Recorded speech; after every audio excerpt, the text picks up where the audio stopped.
Good morning, everyone. Good morning.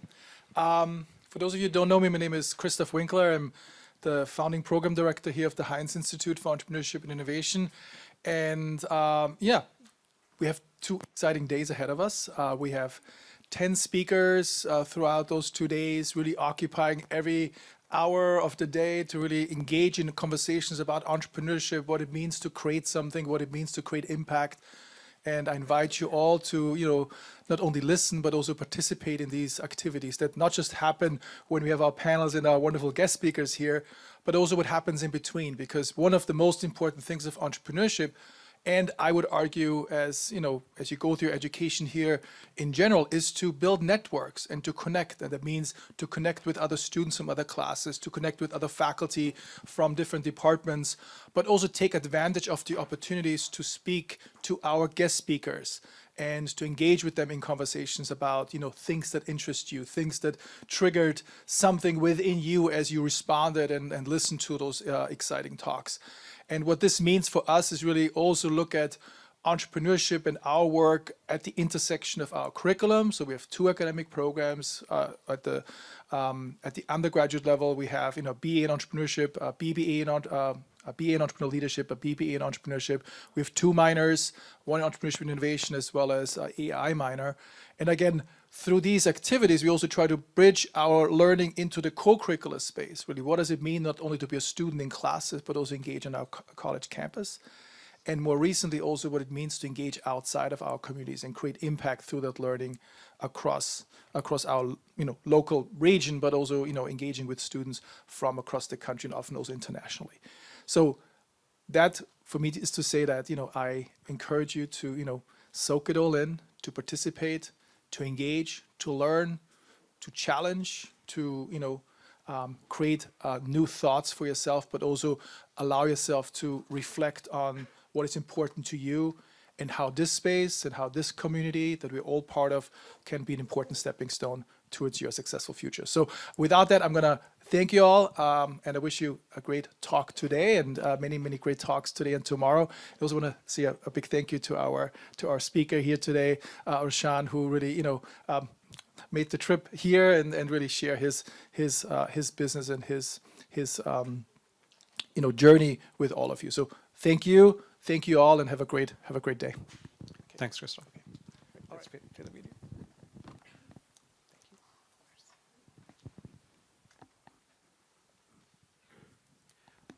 We'll begin with watching a quick video.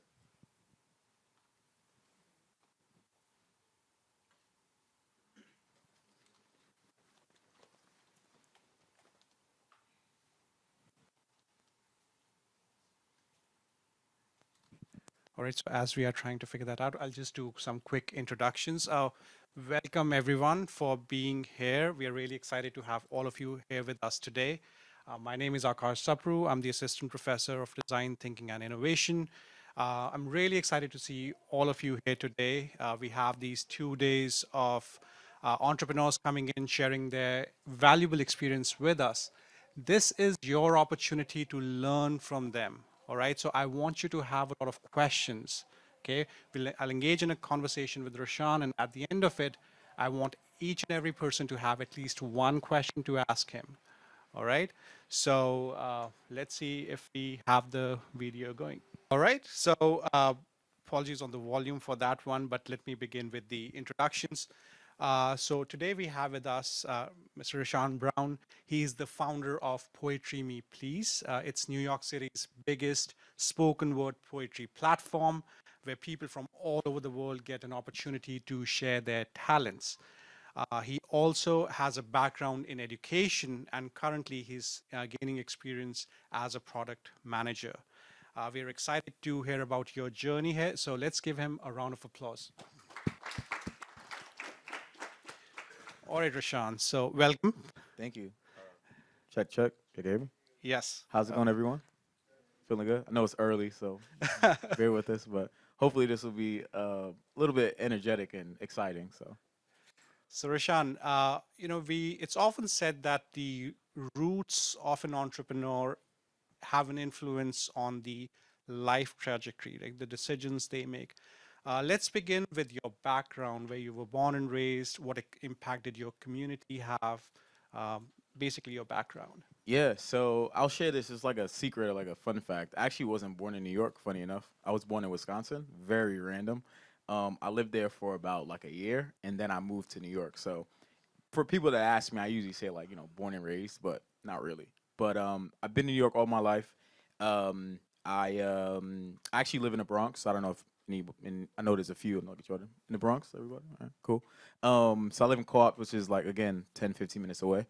But went to school out here, and then I went to SUNY Albany, so for college. And after SUNY Albany, I jumped into Teach for America. It was a teaching program. Not too sure if any of you are familiar with it, but I ended up teaching science to eighth graders for 4 years, and from that transition into tech. So I'm currently a product manager for ESPN.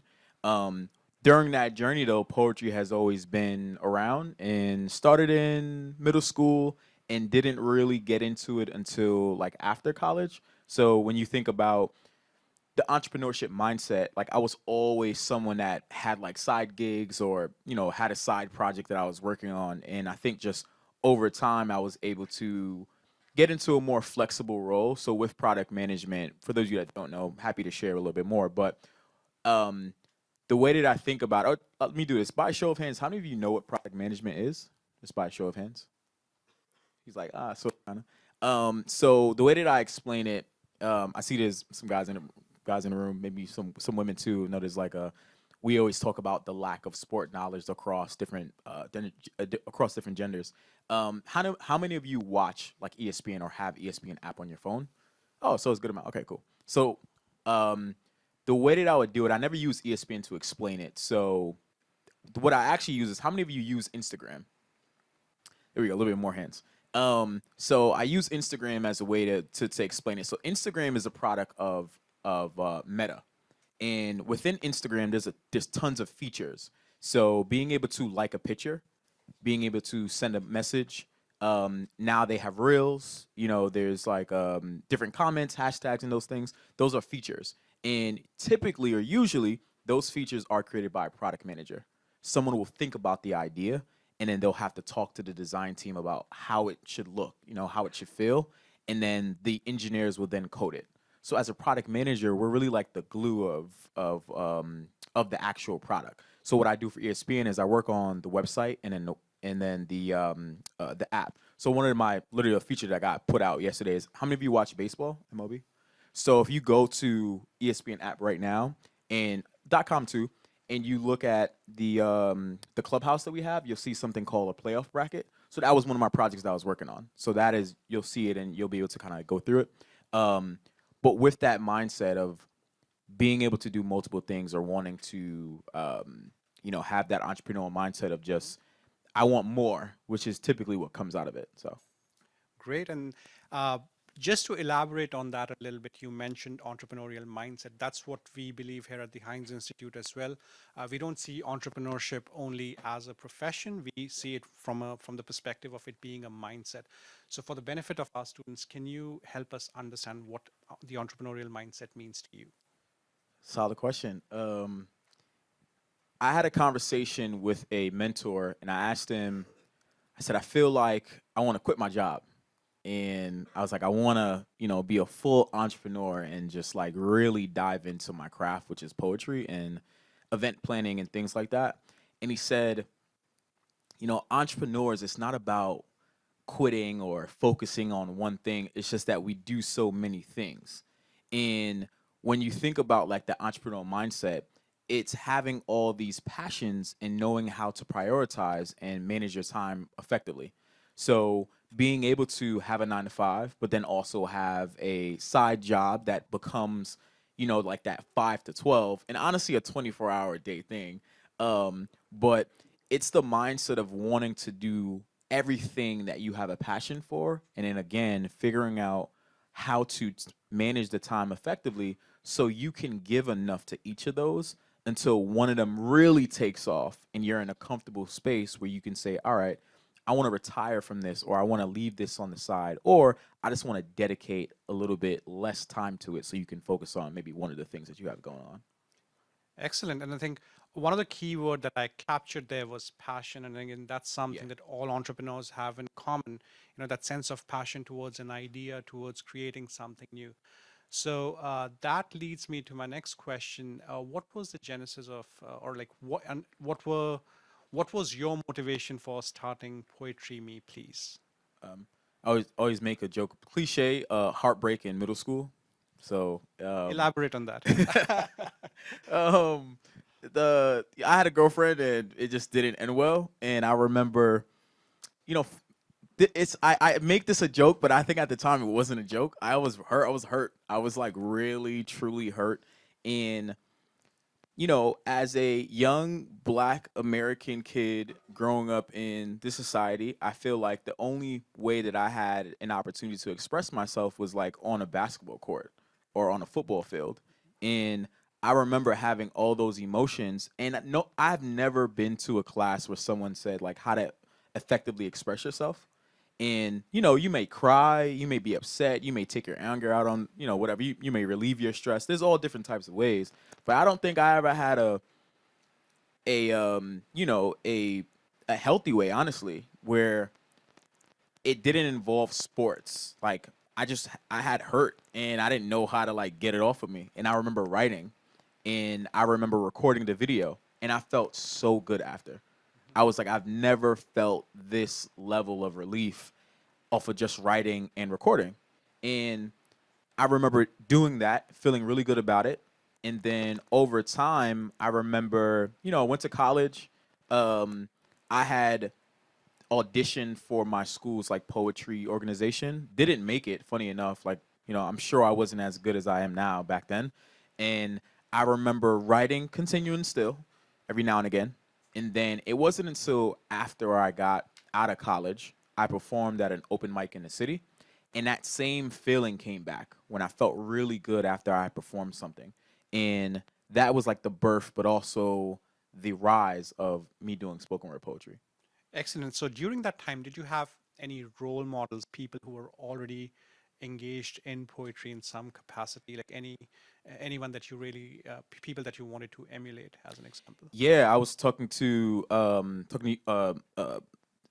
earlier today. I'm like, there was a poet named Joshua Bennett, who I didn't know, by the way. I just stumbled upon one of his videos. If you have time or if you remember, definitely go check him out. He had a poem that he performed at the White House a few years ago. And the poem resonated with me so much. And this was the only poem that I really enjoyed. Like, I maybe it was intentional almost, but I tried not to watch too much poetry because I felt that I would take style and it was hard for me to be my authentic self or me to find my voice if I was like watching too many videos. But in this video, he was doing sign language, and I love sign language. I think it's a while it is a form of communication, I think it's also a natural form of expression, especially as a poet, being able to use your hands when you talk to people. And I remember in that video, it was apology to his sister because he waited so long to learn sign language. And there was a line that he used, and I felt like it was such a poetic line. Like this is poetry, and he said, "You never know passion until you see a deaf girl dance," and that resonated with me. I was like, I thought it was so cool. And when I was performing and when I was writing, I said, I want a line that can resonate and hit someone like that. I've never had someone close to me that identified as someone that was deaf or needed to learn sign language, but being able to listen to that poem, I felt like, wow, like this is poetry. Excellent. That's a great example there. And can you help us understand again the organization Poetry Me, please? What does it do? What all goes into Yeah. uh, you know basically the day-to-day activities of the Yeah, organization? of course. Just by a show of hands, how many of you have been to a poetry show this year? Like nobody. How many of you have ever been to a poetry show? There you go. One hand in the back I too. actually used to host a poetry radio show. Oh, nice. Okay, Yes. cool. Okay, that's what's up. So for those, all right, let me my last question. How many of you are interested in poetry? All right, there we go. A little more hands.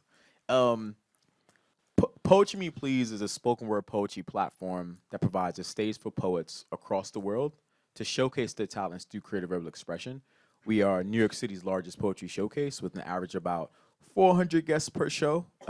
We have gone as high as selling out the Apollo Theater, which is over 1,600 in attendance, and we can do a show with 20 people. So what we do is we do one show a month at minimum.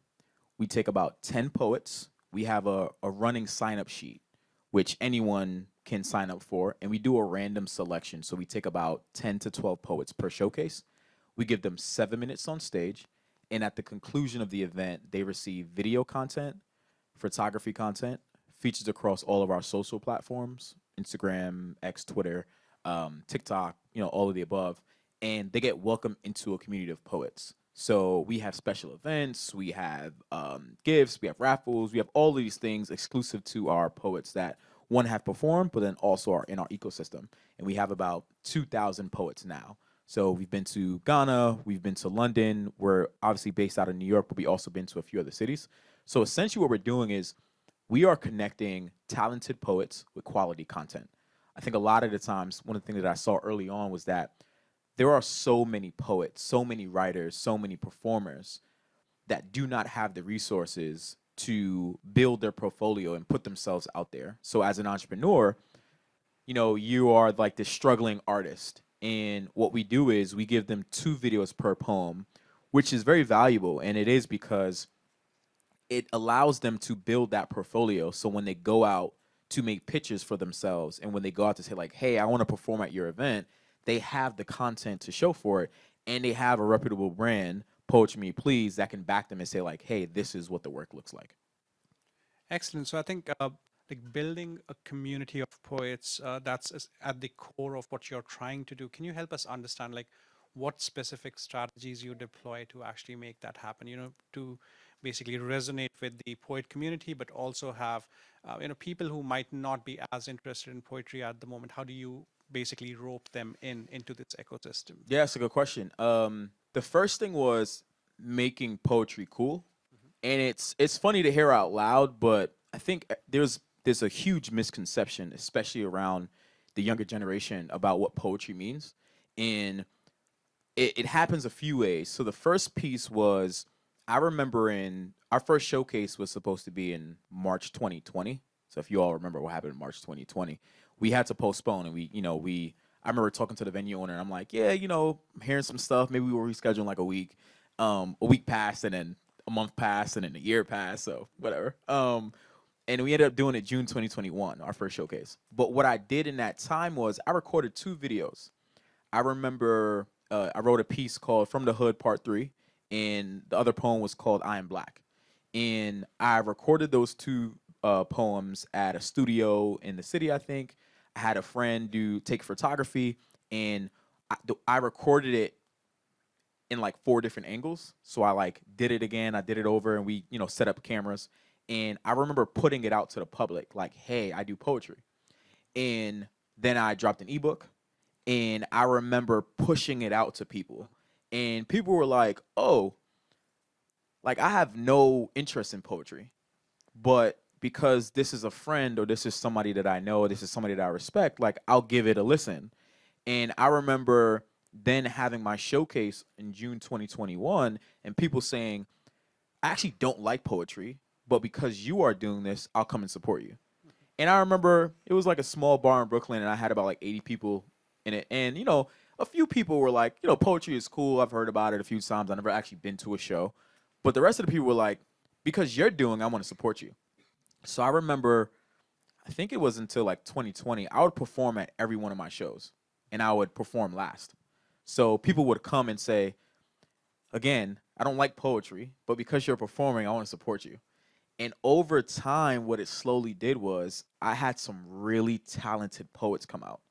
And the beautiful thing about poetry is that if you have 10 poets, you get 10 different styles of poetry. And what happened was over time, as people came out to the shows, they're like, wow, this is poetry? This is not so bad.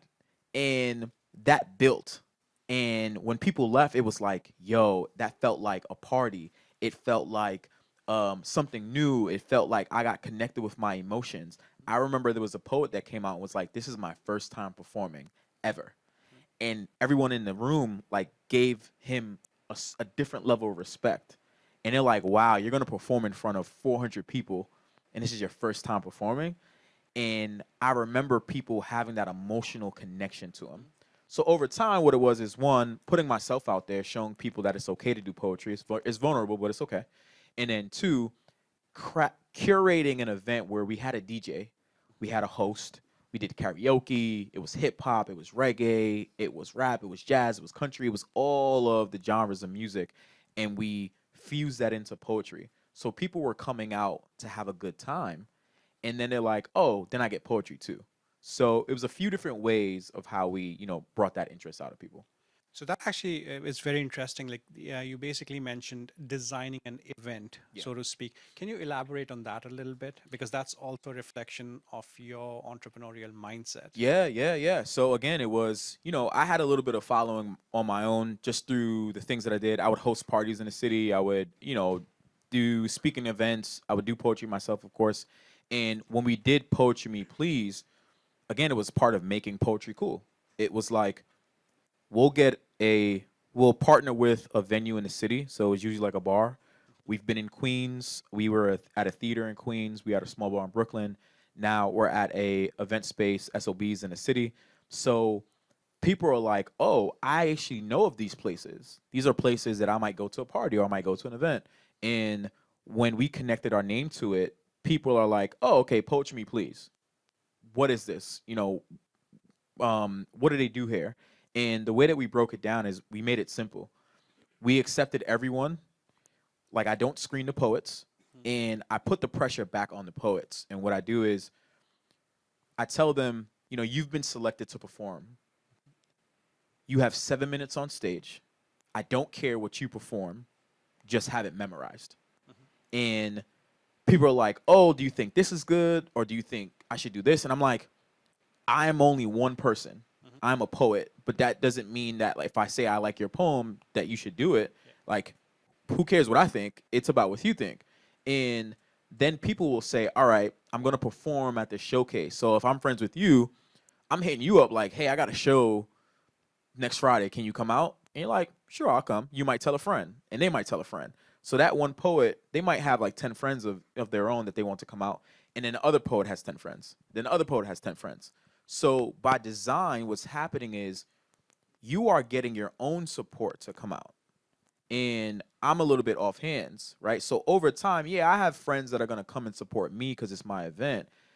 But you can't pack a room of 400 seats doing that. What you have to do is you have to expand it. And you have to get different people to come out for different things. So we have 25% coming out for poetry. We have 5% of every poet that's coming out because they want to support their friend. And then I have my lawyer support group that are going to come out anyway. And then we have like random subset that might just find it on Eventbrite.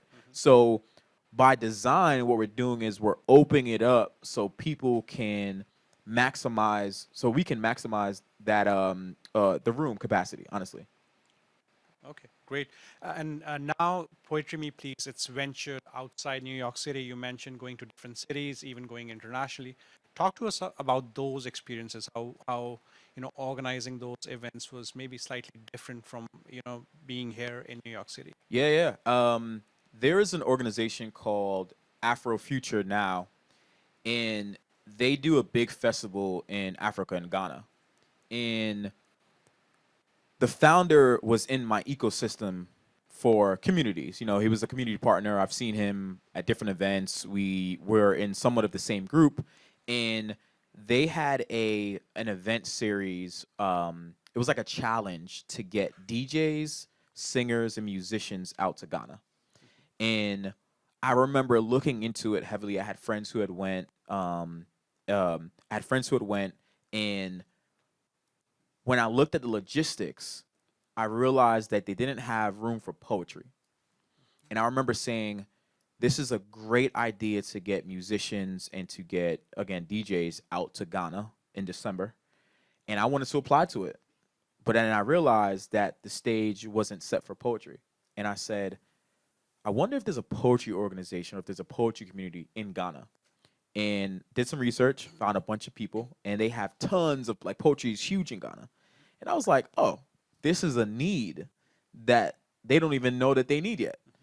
And I remember making a pitch. So a pitch is important, right? So I had a friend connect me with the founder, and I put together a pitch deck, and I said, this is why you need Poetry Me Please at your event, at your festival, right? Because they did like a week of events.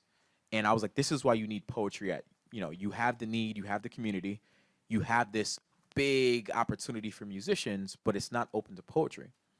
And I remember pitching it to him. We had a meeting, we went back and forth, and I laid out, this is what I would need to make it happen. And he was like, I love this idea. Like, let's make it work. The caveat was we didn't get a sponsorship for it. So I had to come out of pocket with my team, right? So I had a little bit of the funds from the business, but then also, bootstrapping with like out of pocket expenses. And I remember it was about like, the flight, we got it late and it was like $2,500, like a crazy high fee. But they covered the hotel. So we paid for our flights. They covered our hotels for that week. They got the venues. They had got a bartender. They got the food, right? So we made it work, essentially, is what I'm saying. But it was a little bit of an investment on our end. It was like end of New Year, going to Africa, getting shots, making sure that I was like up to date on all the health stuff. I had to get, like the temporary citizenship, like the whole nine. And I remember going there and I said, I was talking to my business partner at the time, and I was like, we need to make sure that we capitalize off of this opportunity. And we did the showcase. It was amazing. And we actually had J. Ivy. Any of you know who J. Ivy is? No? That's okay. J. Ivy is I don't even know, is a legend. He is the first artist to win a Grammy for spoken word poetry. And he actually wrote the logistics and the requirements for the Grammy. So J. Ivy is huge in the poetry community. And he was in Ghana. And I remember making a pitch to him like, hey, we have this show coming up on Friday. If you're available, you should come out. And he came out and he performed. So now we have J. Ivy in our system, right? We have 2 videos of him. He put it on our platform. So now Poetry Me Please becomes New York City's largest poetry showcase. So now international hosted J. Ivy. And now it's like, oh, like, yo, they're making moves. And then from Ghana, we met with someone that connected us to a venue in London. So we went to Ghana at the end of December, top of January, and through the connection that we made, we were able to do a showcase in London in February. So when you think about being an entrepreneur and being a businessman, always having your pitch ready, always being available to have that conversation, because we were able to go to 2 different places outside of the US within 2 months, all because of the investment that we made initially with Ghana. Excellent. And I think that leads me to this next question. It's actually 2 questions. What's your perspective on how to craft a good pitch? And then also to follow that up with what's the importance of networking? A good pitch is important, obviously, because it's you convincing someone or you showing your worth to someone. And you have to figure out what your value proposition is. Like, what makes you unique from, your competitors and et cetera. And for Poetry Me Please, one of the things I forgot to mention is that we are a fully seated poetry showcase dinner event, meaning you're coming into the room, you're being seated, if you come early enough, right, because we have some standing room, but you're being seated and a waiter is coming up to you and taking your order versus how you might think of a typical poetry show. Like, we can do a poetry show right now. Like, if I get up and I start performing poetry, it's now an open mic. You all are just sitting down looking at me, but imagine being in a room where you're getting fed. There's music. It's a complete experience. So that's our value proposition. Not only are we the largest, but we're also the more intimate. We have a different variety of things. So when you're making that pitch, now with technology is super important, right? Because there's so many different applications you can use. Canva is my biggest friend. Any of you use Canva? Canva is like the go-to, right? So we made like that shift from like PowerPoint slides to now using Canva. And there's so many templates where you don't even have to create anything from scratch now. You can literally type in like pitch doc and you'll get different examples of, and you get to pick one that fits like your business. And technology is important, right? Looking at all the tools, even AI, about how to curate and craft your idea. You have so much that is at the, the tip of your hands with Google. And when you make those pitches, all that you're doing is you're trying to sell yourself. You're trying to sell that business. You're showing your worth there. And that's important because if you can't get somebody into the room, or if you can't get somebody to use your product, how do you get them to invest in it? It's through a pitch, being able to have that conversation. And don't be afraid to give your pitch to your friends, right? Because you have them at your disposal where you can say like, hey, I just want to talk to you for a little bit. Let me see if I can get this off, and let me see how comfortable I am saying it. So that's important, a little bit of logistics around a pitch, and why it's important to have it ready, and all the resources that you have. And then networking, of course, is important because, you hear it all the time. It's not what you know, it's who you know. Networking is, as you get older, and as I got older, it became like this cliche, oh, I'm going to a networking event, And you're like, what does that mean? What it means is being able to make a connection with someone because you have an idea that you might want to pitch them, or it's because you're just making a friend. Like, you never know when you'll need someone or when someone may need you. And it's important to network, right? You get to put yourself into different rooms. You can be intentional with networking, or you can just be casual with it. Either way, having those connections, having a network, right? Being able to make a connection with somebody you may have not known, or somebody that you may know, you just kind of like, you make that connection stronger. There's so many possibilities that can come out of it, right? As you continue to grow, as you continue to get older, you might never know. The person that you need to help you get to that next point could be the person that's sitting next to you. And just having them in your Rolodex is important because you never know. Even if it's not to use them for something, so to say, they may want to lean on you for something, and then you get to do that on that end. So, Right. Yep, very good. So you're also wearing a different hat, the hat of the product manager. Yeah. And that's what entrepreneurs do. They often have to wear different hats. Talk to us. I mean, you briefly alluded to it initially, but talk to us about how that role is different from this more creative side of things. Yeah, so if for those of you that don't know, ESPN is owned by Disney. So a lot of times, like, do you work for Disney, do you work for ESPN? So it's a little bit of both. Disney is as traditional as they get, right? How many of you have been to Disney World or Disneyland, right? You know what's funny? I'm going to do is you're probably going to hate this. I would always tell my students, when someone asks you to raise your hand, you should raise it high with conviction. Yep. It's a little bit, it empowers you to feel comfortable. So if I say like, hey, how many of you have been to Disneyland? Raise your hand. Raise it high. It does something to you naturally. He's like, yeah, I know. Somebody probably told me that already. I would always tell my 8th graders that it makes the connection stronger, and it kind of gets you to empower yourself with it. And it's a form of conviction. So you should always try to do that whenever you have an opportunity to. Disney is a very top-down type of environment. You know what I mean by that? Like, I can get a message from the VP because the CEO texted him and said like, hey, why does ESPN look like that? And there's less room for creativity there because ESPN is ESPN, right? Like, I can't wake up one day and say, hey, I want to make ESPN blue. You know, ESPN has like the red theme around it. Like, if I wanted to wake up and say like, hey, I want to turn this color and make it blue, someone would be like, no. And as an entrepreneur, someone who is a founder, like, no one can tell me no. Like, I can wake up today and say, I want to change the name of Poetry, please, or I want to change the logo. And I don't have to report to anyone. Like, I report to myself. So when you think about the level of creativity, it is somewhat limited, but then there's more structure, right? So it's a give and take there. But with product management, it is a very flexible role, especially because it is a job that you can do remotely. I don't necessarily have to be in office. Of course, we have an office, but you don't necessarily have to be in office to do your job. A lot of it is being able to effectively communicate with different stakeholders, engineers, the designers, the different product teams, the back-end teams, and all the sorts of teams. So when I think about product management, it has given me an opportunity to see the inner workings of a technical program. And when you think about a website, you think about how an app functions. These are things I probably wouldn't have visibility into unless I was working at a company like this. And then, of course, it's a steady form of income. You know, like, as an entrepreneur, your business may not be booming from start to finish. So typically what happens is you have like this 9 to 5 that will financially support your dreams.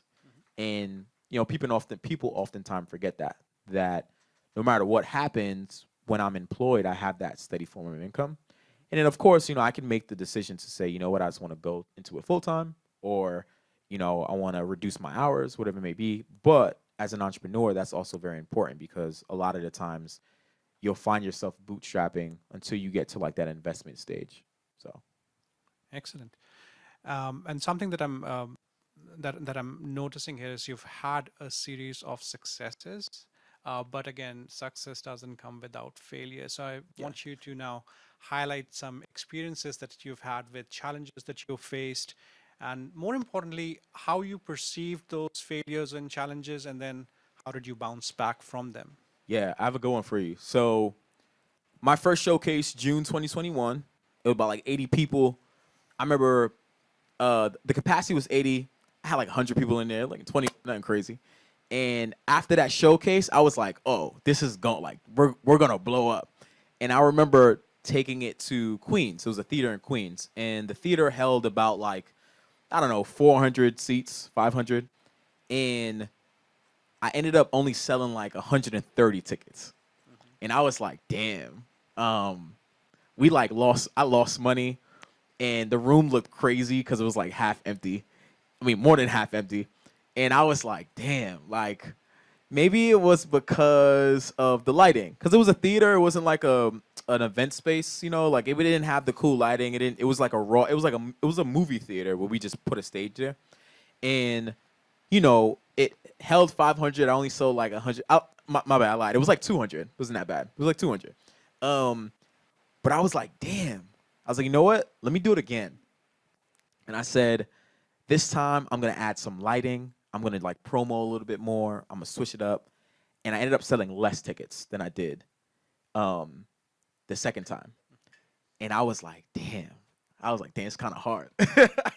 I remember saying, like, I thought I was good. Like, I thought that I was going to do more tickets, right? Because you do one show, it gets the buzz. Then you do another show, it gets more buzz. And, I lost money. I'm sure people in the room were kind of like, where everybody at? Like, I heard this was supposed to be a big show. And it took me out, but one thing I appreciate is that I didn't let it get the best of me. And this is where the entrepreneurship mindset comes into play, and why data is very important. So a lot of the times in conversation, you'll hear me reference data, and that's because now I have that product management background. And this is why it's important to like wear different hats. So the one thing that I realized was that my first showcase was in Brooklyn, and Brooklyn is more accessible by transportation than Queens is because of the metro system, right? And I was 24 at the time, maybe 25, give or take. And people that were 21 to like 26, 27 in an inner city don't drive as much. So when I hosted my event in Queens, I thought it was because I didn't have any fancy lights, but it was really because the area wasn't accessible by transportation. And you look at the income, right, the median income, and it's like, of course, there's Uber, there's, all the things, but if you live in the Bronx, or you live in Brooklyn, different parts of Brooklyn, taking a $30, $40, $50 Uber to an event that you had to pay $25, $30 for, it starts to become, it's not economical anymore, right? It's not as fun to do, because now you're like, wait, I have to pay this amount to Uber there, then Uber back. If I don't have a friend to go with me, then it gets a little bit complicated. And what happens is you then take a step back and say, oh, location was important. Where are all my guests coming from? They're coming from Brooklyn. They're coming from the city. I didn't have a strong base in Queens. I thought that the room would be great because it was a bigger space, but in actuality, it put our guests out of the way. So my fourth event, I held it in the city, like the Lower East Side. Now it starts to make sense to a lot of people, right? The city has like this central location, and I ended up selling 400 tickets. And then you take a step back and you say, oh, okay, I have to be a little bit more mindful about where I'm hosting these events and how I'm hosting these events. We did events intentionally on the weekend, but a little bit later. So you can do a poetry show on a Monday, a Tuesday, a Wednesday, a Thursday, a Friday, Saturday, Sunday, versus it's not a party, right? You can do a party on a weekday, but will it do better than a party on a weekend? Probably not. So what I did was I was intentional with whenever there was a big weekend or like I had friends in the community that were throwing parties on like a Saturday, I would make the poetry show on a Friday. And people get out of work typically around 5 p.m. Cool, we'll make it at like 7. Doors open at 7, show starts at 8. That way you have a little bit more time to change, to do this, and then to come out. So I started to get very granular with how I was making these decisions. And I wasn't able to think like that until I took that L. And I took those 2 L's and I'm like, damn, why aren't people showing up? Like, I thought that space was better.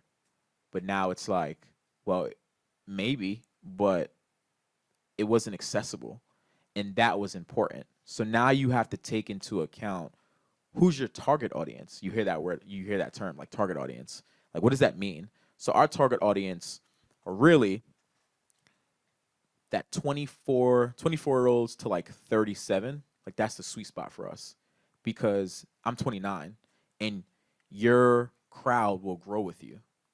So if you're starting a business, majority of the people to start off are people that you know in your ecosystem. And you have to think about who are those people? How do they identify? Are they white? Are they black? Are they this? Are they that? Are they old? Are they young? You know, like those things are important. So now what we do, we take data. So I know where my guests are coming from. I know what industries they're in. I know how many times they frequented poetry shows. Like everyone in this room, you know, you haven't been to a poetry show. So my pitch to you will look significantly different than someone like you who's hosted your own poetry, you know, radio show. So Excellent. So this actually also leads me to ask you, like, do you have a team that helps you with all this decision making, or are you just doing everything by yourself? no, so I have a team now. I have I break it down into 2. So like I have the day of event staff team, and then I have my like you know, the logistical side. So I have a chief of operations who pretty much does what I do, but just handles like the operation piece. I have a project manager. I have a brand partnerships manager who makes the connections with different organizations, different companies. And then I have someone that reports to the chief operation. She's like our operations manager. And the 5 of us are in the background. We meet weekly and we have, you know, we kind of hash out things where, of course, I'm coming up with majority of the ideas, but then I'm using them to say like, hey, does that make sense? Getting different perspectives. I'm like, hey, you know, is there a way for me to make this better? You know, what do you think? And I can then assign tasks. And then I have a host. I have 2 hosts. I have a DJ and I have a production team. So I have like a rotation of like 5 different videographers and like 5 different photographers. So whenever we have an event for the month, I'm able to have that event production staff, and then I'm also able to have the team where I can bounce ideas off of them. So these would be your full-time employees, can we say that? No, so I worked long time contractors. So the way that I structure is they get paid as events, like per event almost, and per events, and then as different special opportunities come up. So whenever we have, like when we went to Ghana, like I was able to take one of them with me. We partnered with Afrotech and we went to Houston. We went to Austin, Texas, but we had got sponsored by Microsoft. So I was able to then have that sponsorship, the income, to then take them to Austin, Texas, right? So it's like event-based almost. Okay, okay.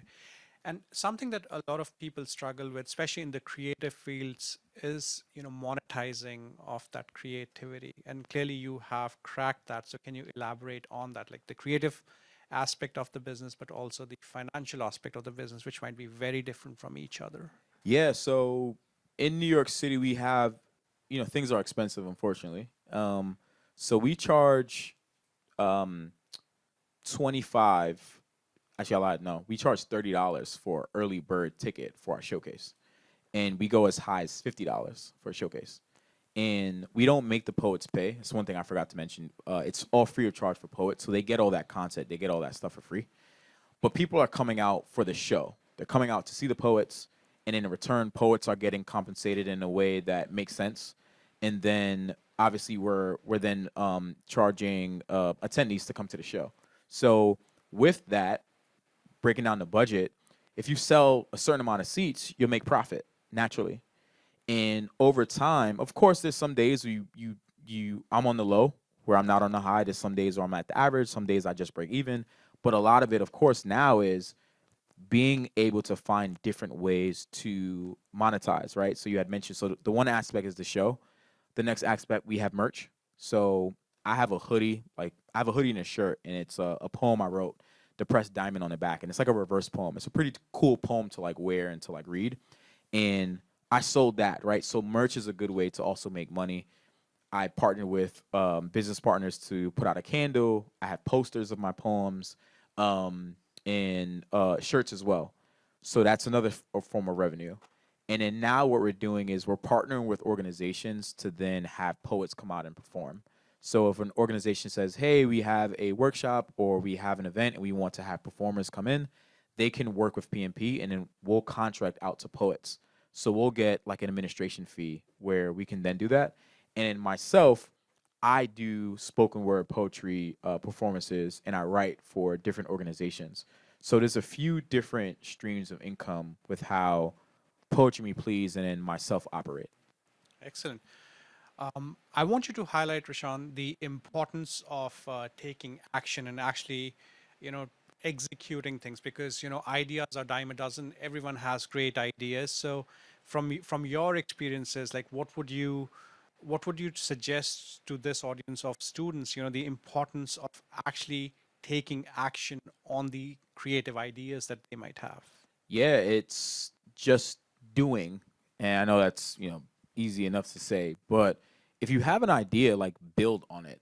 Like get a pitch, make a logo, write down, what you plan to do, start actively doing it, because if you don't, then it's just an idea, right? So in order to turn it into a product, something that's viable, something that is you're eligible to invest in or like to build upon, whether it's an event or a product, again, like you have to do it. And I think a lot of people have tons of brilliant ideas that they just sit back and they hold and they're like, oh, it's not ready yet or it needs to be perfect. Understand that you can put something out and then refine it over time. So never feel like you don't have to put, or you can't, sorry, no, don't feel like you can't put something out because it's not ready yet. Like it doesn't have to be an MVP. It can be something that you can put out and again, refine over time. Excellent. So this is the last question from me. What does the future look like for Poetry Me Please and your role as a product manager? What does the future look like at the moment? Yeah, for right now, I would say I want to be able to see Poetry Me Please as like a Netflix special. I think that would be cool. On streaming platforms, if you go, you see comedy shows all the time. If any of you probably don't, but like Def Poetry Jam used to be a poetry showcase on HBO.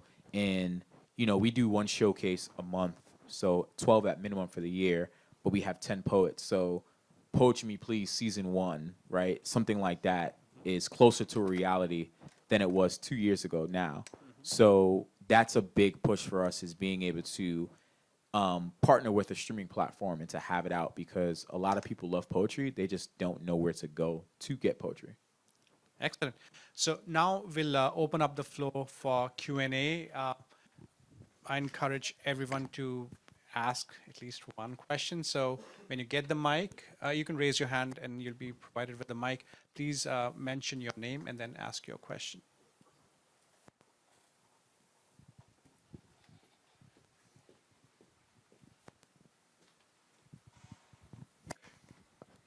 So my question is, what are some challenges that come with like being an entrepreneur and also working for ESPN as a product manager? ESPN is a very technical and demanding job just because of sports is so rapid. So like you watch basketball? Mhm. So like the Knicks trade recently? Yeah. So you know who Bobby Marks is? Mhm. So like I work with Bobby Marks, Okay. and trades are so like, oh, something just happened, we need to do something. So it's very demanding on that end of being able to be accessible, available. And of course it's a 9 to 5, but like I also work on like the draft, and the draft happens at night. So there's certain times when I have to be available for the job, and it's not like I can't say no, but being in a role, being dependable, being able to somebody to rely on you, like, is important. And as an entrepreneur, sometimes you need dead time. Like, you just need time where nothing is happening so you can be creative. And it's sometimes hard to balance those two. So, like, that's a really big challenge. Like, if I'm writing a new poem, I just need a day where nothing is happening. Like, not where I'm outside, not when I'm watching TV. Like, I just need quiet time. And because things are moving so rapidly and there's so much to do, you rarely have that opportunity. So for me, being able to write something that doesn't have a deadline to it is sometimes challenging because there's nothing holding me accountable to do that. Excellent. Anybody else?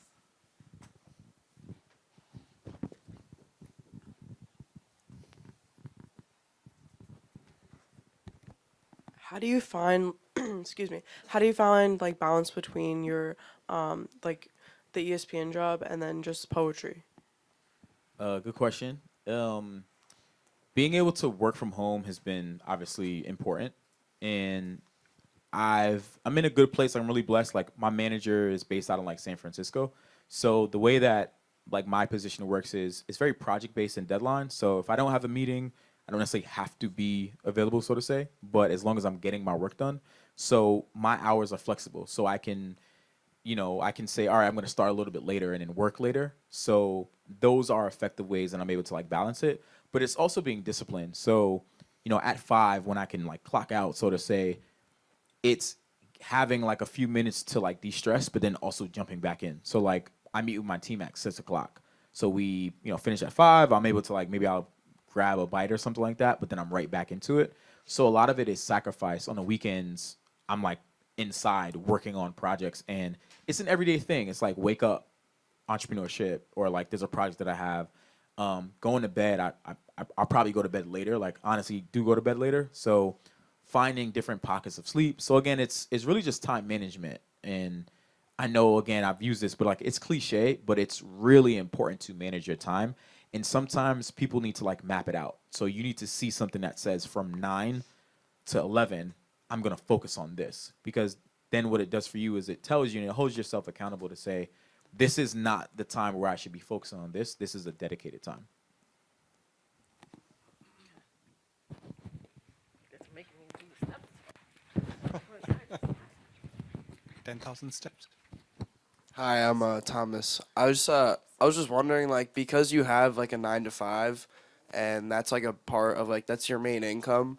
Do you think that you like have enough time to pursue this? Like, I guess it's a side passion. Like, do you think that allows you to have enough time in the day to just even do it? So that's a complex question, because some days, yeah. Some days I feel like I do have enough time, and other days, no. It fluctuates, again, with the role. Like, another big project I was working on was Olympics, and that was an everyday thing. It's for such a small 2-week, tournament. But like during when I was working on Olympics, I was like, I did not have enough time. But then now when Olympics is finished, now I do have enough time. So it goes ups and it's ups and downs. In the same way that for poetry, the end of the year we do a showcase at the Apollo, and that's our biggest showcase. So now we're gearing up for it. So there's a lot of time that needs to, of course, be had. But again, it's being disciplined, and it's saying like, tonight I'm gonna work on this because I know it needs to get done. Yeah. So sometimes yes, sometimes no. It just kind of fluctuates.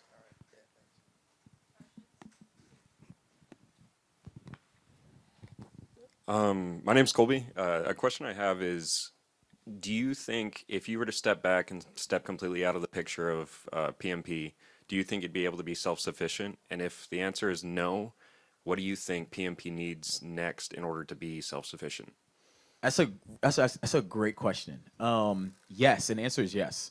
So, and I had a real time to see this. So at the top of the year, I tore my patella tendon.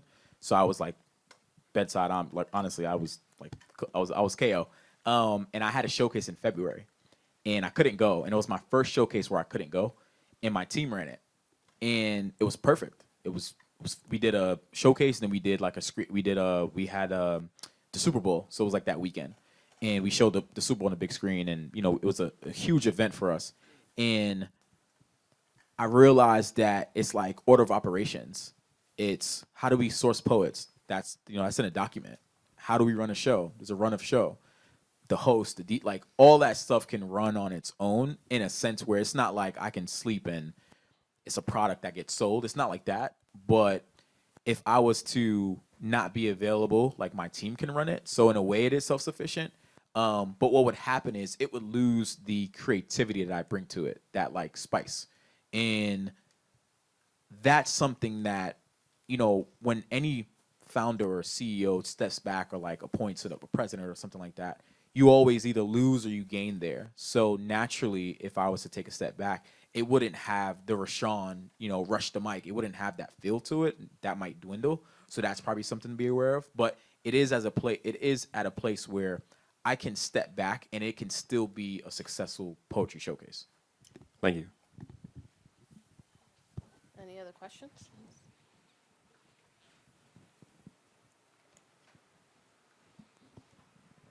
Yep. I'm Marisol Chappelle.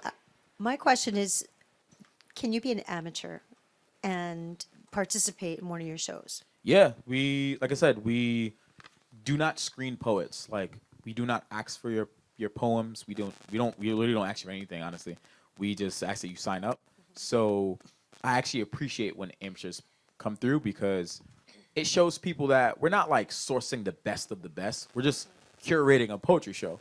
It is at the core a safe space for poets and for people into the crowd to be vulnerable with their emotions as performers are on stage. Thank you. Any other questions?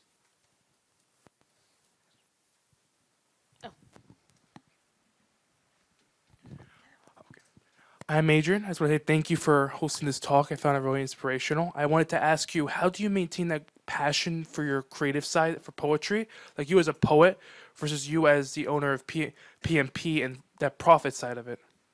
That's probably been a huge challenge. And I've been blessed, lucky enough to have different commissioned opportunities where I have a high level of autonomy to create a poem that I feel resonates with the theme. And I always try to like sprinkle, an emotion or a feeling that I have into that. So just recently, I wrote a poem and it was about like the service and giving back to the community, which I do so often. And it felt good to write a poem that I resonated with, but that also like was able to get me some income. So in those ways, 100%. But it's also like knowing that I have a monthly showcase where if I write something new, I already have a platform to perform it. And I love to perform. So it's kind of reminding myself that while the business is also going on, I'm a poet myself and I'm a writer first.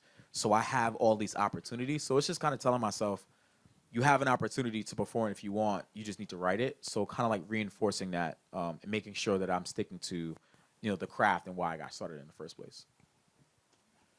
So I actually have a question. I'm Londonette, and sort of stemming from that question, you talked about what you see next for poetry, me please, but what's next for Rashan, the poet? What are your personal aspirations? Yes, quality. I want to do a solo show, 2025. I said I was going to do it 2024, but I got injured, so that kind of pushed things back.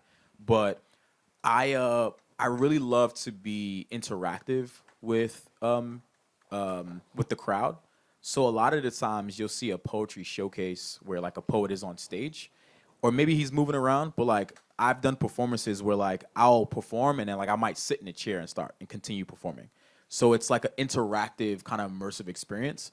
And I have tons of ideas on what that would look like. So of course it's you'll see more poets putting out like poetry albums because now you can get Grammy nominated. And then there's like books. But I think about that performance style, and I actually feel like we don't see that often, where like a poet can get really interactive and immerse themselves into the crowd. So that's something that like is forthcoming. Thank you. So I'm going to put you on the spot. Yeah. Can you give us a sample of a poem? Ooh, okay. Hasn't happened in a while. Yeah, I could. Let me see. Let me see. this is it doesn't have a title, but I said I used to think I could always get it done on my own. I'd wear the thought like a badge of honor, showcasing it for the world to see, while I suffocated the little voice inside of me. I'd imagine if I gave him any authority, he'd scream. Maybe a help me. Can anyone lend a hand or at least a please? It's like one of those bad dreams when you're free falling. Time after time, even though you know you won't hit rock bottom, it feels as real as ever. So your body starts to twitch. And at any given point in time, you would have love for that feeling to stop. But you settle because you're just glad you're finally getting some rest. But deep down inside, what you're actually hoping for is for someone to come to your rescue, to save you, to hold you, embrace you, and wake you. Tell you that everything is going to be all right.